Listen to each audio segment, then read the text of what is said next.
नमस्कार जय जगन्नाथ आसची बहुत दिन पर गोटे लॉन्ग वीडियो नहीं कि चलतु फटाफट गोटे शीत दिनिया साग गोटे बनैबा बथुआ आउ सोरिष साग खरड़ा ये मुझे जाइए 500 ग्राम सोरिष साग आउ 500 ग्राम से बथुआ बथुआटा मन रखु बहुत बाली थाए ये 5-6 थर भिगेकी भल भाव धोईकी आप व्यवहार करेंगे ना पाटी को पूरा खाली बाली बाली लगे तो मुझे धोई देइची आउ एमती आमे छोट छोट चुन चुन करके दुईटा जाक साग को काटिकी रखीदबा।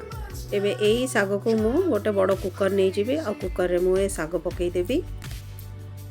एबे या आमे गैस रे रखीदबा और ये मु टिके पेज पकई देची आपण नॉर्मल पानी भी पकई पारिबे आउ हल्का लूण आपण पकईदेवे स्वाद अनुसार। तापर या आमे ढकी 3-4 सीटी जाके आमे या विसल देबा हाई फ्लेम रे। यापर आम या ठंडा हवा को छाड़देबा तापर आम कुकर खोलिक तो सागटा एमती होगा। एबे या आम एमती गोटे चटू साहाय्य या चकटिबा आपड़ चाहिए या ग्राइंडिंग भी करें। यहीपटे साइड यानी नॉर्थ साइड आम पंजाब रीजन हरियाणा दिल्ली पटे एमाने कौन करती या ग्राइंडिंग कर दिए चटनी पूरा कर दियंती।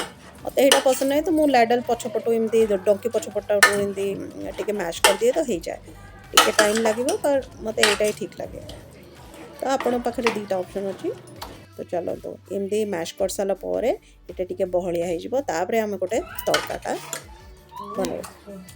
अब गोटे कड़ई रे 4-5 बड़ चामच मु पकेबी ये सोरष तेल आउ से मुझे हेंगू पकेबी या पकई सारापर ये गोटे पूरा गोटे बड़ कोला लसुण एमती देखो छोट छोट पीस करके लसुण ही बघारटा दि जाए।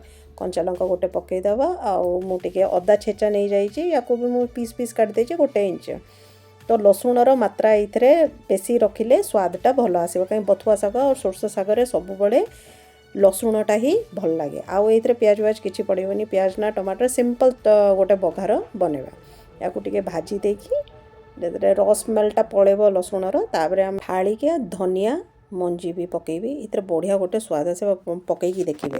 तापर आम टिके पिंच हलदी पकेबा ताकि कलरटा रिटेन ग्रीन यापर साग खरडाटा को आम पकईदे घाटीदबा।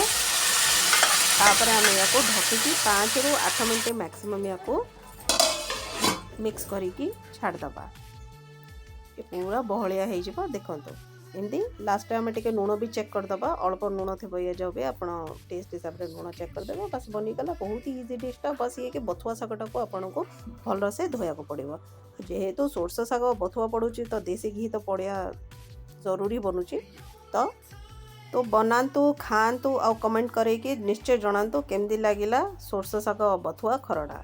ये रोची नमस्कार।